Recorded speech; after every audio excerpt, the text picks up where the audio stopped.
Il est minuit passé. Les températures sont négatives, l'eau gelée, la visibilité très limitée. Chaque pas est un défi.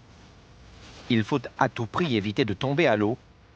Sans change, sans abri et en plein hiver, une chute transformerait les 48 prochaines heures en enfer. Mais le terrain est accidenté et dans les conditions actuelles, rester sec est tout simplement impossible.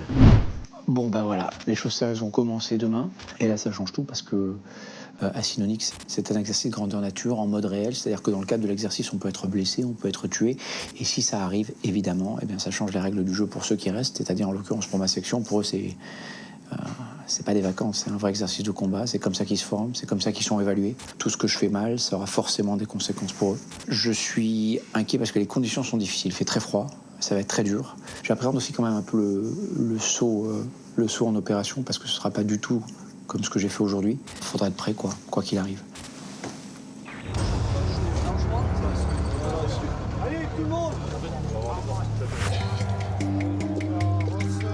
Le lendemain matin, c'est ici, sur le tarmac de l'aéroport de Francazal, que les soldats mobilisés pour Asinonyx se préparent.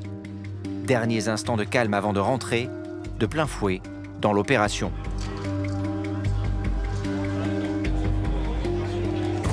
En voyant ces centaines d'hommes et leur armement, j'ai l'impression de partir à la guerre. Un peu plus loin, à l'écart du reste des troupes, le groupement commando parachutiste se prépare en toute discrétion. La première mission du GCP sera de sécuriser la zone de largage pour l'ensemble des troupes parachutistes. Ils vont être dépêchés sur place avant le gros des troupes et comme prévu, c'est avec eux que je vais sauter avant de retrouver ma section sur le terrain. Bonjour. Ça va? Ça va? Ouais, ça va. En forme? Oui, en forme. Je retrouve l'adjudant Aurélien avec qui j'ai effectué mon saut d'entraînement la veille. Nous devons préparer notre matériel. Ça, tu gardes avec toi. Tout est mis dans ce que les parachutistes appellent la gaine, un énorme sac avec lequel nous allons sauter. J'essaie comme je peux de suivre les instructions pour ne pas faire d'erreur une fois en l'air. Quand elle tombe à mes pieds, est-ce qu'elle est suspendue ou est-ce qu'il faut que je la pousse comme ça avec le pied? Non, elle est suspendue. D'accord, donc il y a... Comme ça, ça sera sous tes pieds. Un commando peut transporter avec lui jusqu'à 250 kg et tout doit être minutieusement préparé, examiné, vérifié. La moindre erreur dans la préparation d'un paquetage, d'un parachute ou d'une gaine, et l'on risque la mort.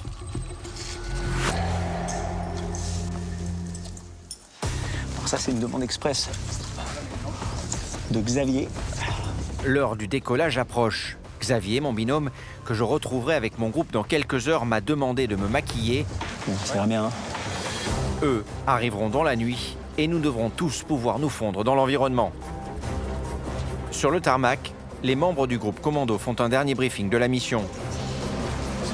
Puis vient le moment fatidique, je dois enfiler le parachute.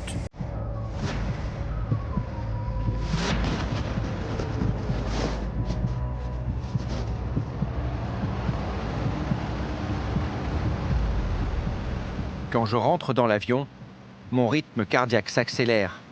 Malgré l'air vif, je transpire abondamment.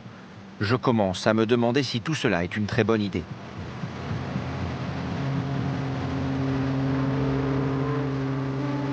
Pendant les quelques minutes de répit dont je dispose, j'en profite pour regarder une nouvelle fois sur une carte de la zone de largage où se situe le point de rendez-vous avec ma section.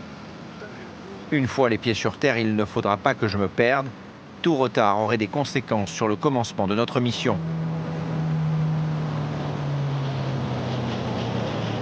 Le début du vol est très impressionnant. Nous survolons la campagne à une centaine de mètres du sol seulement. On appelle cela un vol tactique. Il permet de surprendre l'ennemi, d'être plus difficile à repérer et donc à abattre. Puis, tout à coup, nous prenons de l'altitude. En quelques minutes, nous atteignons 2800 mètres. C'est maintenant qu'il va falloir se préparer. À ce moment-là, j'ai un horrible doute. J'ai envie d'abandonner, mais je me sens coincé. Plus moyen de reculer.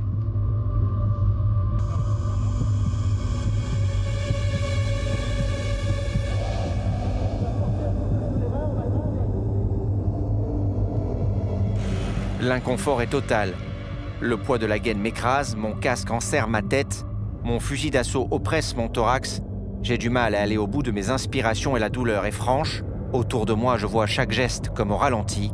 J'ai l'impression de ne plus rien entendre. Les sons m'arrivent par bribes. La buée qui se forme dans mes lunettes de saut me donne une drôle de perspective. Mais le plus impressionnant, jusqu'à présent et sans nul doute, c'est bien ce moment-là.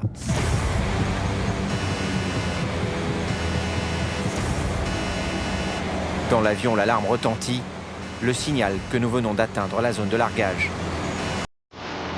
Puis, tout va très vite, et c'est peut-être mieux ainsi.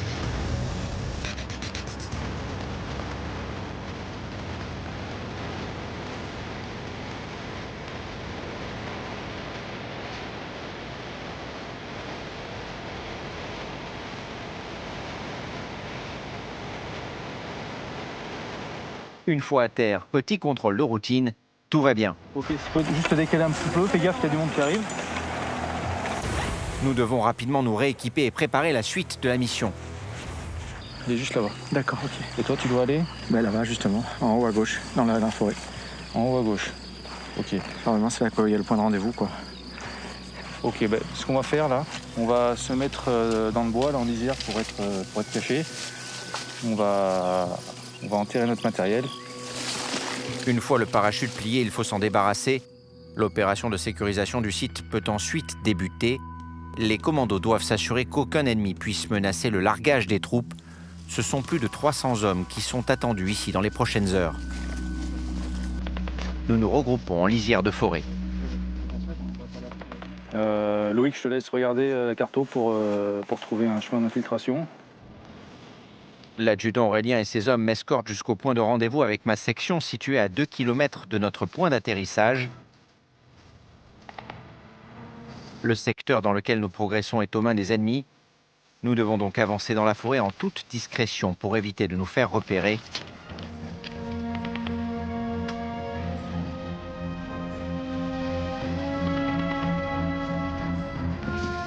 Une fois arrivé sur place, c'est une longue attente qui va commencer.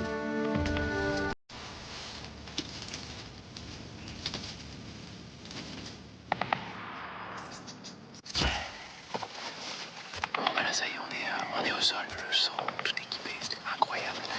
Franchement, j'ai bien eu peur. Après, j'étais complètement étouffé par la gaine. J'avais le HK qui me rentrait dans le thorax. Voilà, ça tire dans tous les sens. Je suis en train d'attendre mon groupe qui devra arriver dans les heures qui viennent. Les commandos, ils partent, continuent leur infiltration. Je vais arrêter de faire du bruit parce que ça tire dans tous les sens. Mon attente durera près de 6 heures. Et c'est en pleine nuit que je vais enfin entendre le bruit des premiers avions dans le ciel.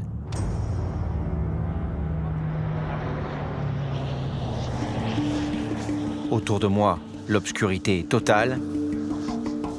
Depuis le départ des commandos, je suis seul. J'ai du mal à m'y retrouver. Le point de rencontre a été fixé à l'orée d'un bois, dans un périmètre très particulier. Ce qui m'inquiète, c'est qu'à l'endroit où je suis, plusieurs centaines de parachutistes ont été largués depuis quelques minutes et je ne vois strictement personne.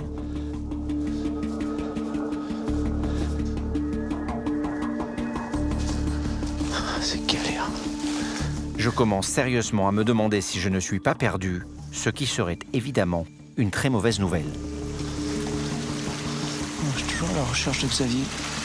Je ne reconnais personne avec la nuit. C'est un peu l'angoisse. Je me demande si je ne vais pas essayer de rebrousser chemin quand tout à coup, je repère le signal espéré et quelques mètres plus loin, dans les fourrés, je retrouve enfin ma section. Salut, c'est Thomas. Ça va? C'est Chris. Oh putain, je suis content de te voir. C'est bien passé. Oh, Xav. Ah, ça va? C'est bien passé. Ouais. Je peux poser mon sac? Putain, je voyais, je connaissais personne. Autour de moi, il n'y avait personne que je connaissais. J'ai flippé, moi, je me suis dit, putain, je suis parti dessus, je sais pas, je suis parti dans la mauvaise armée. La nuit est noire, opaque. Le silence est quasi total. Les hommes sont tendus, concentrés. Nous attendons les ordres. Ils ne tardent pas à arriver et ils ne sont pas formidables. Première mauvaise nouvelle, au cours du largage, un colis d'armement a été perdu. Deuxième mauvaise nouvelle, le colis est probablement tombé dans des marécages. Troisième mauvaise nouvelle, 2 sections, dont la nôtre, sont désignées pour aller le récupérer.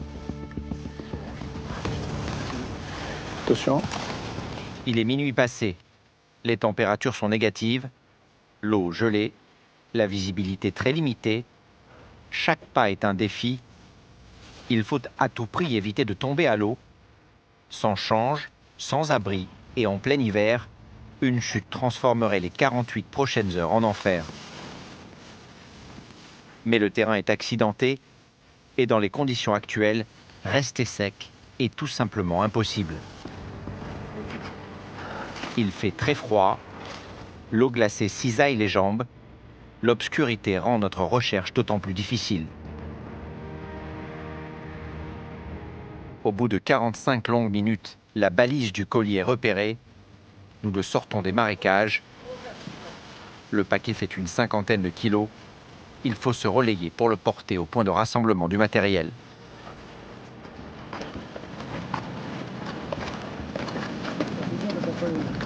Quelqu'un va me remplacer là. Là, faut remplacer. Un mec pour l'avant droite. Avant droite. Bon, je suis là. C'est bon. Allez, va-t'en. C'est bon. Qui là? C'est bon, GG. On a réussi à récupérer le colis perdu. Et on a réussi à rentrer sain et sauf avec le colis perdu. Mission accomplie. Un peu par miracle, mais aussi par le travail. Ça a payé. Comme nous, il a porté le colis, comme nous, il a mouillé les pieds. Mais par contre, lui, il n'a pas eu l'entraînement qu'on a eu avant. Et il s'en sort plutôt bien, quoi.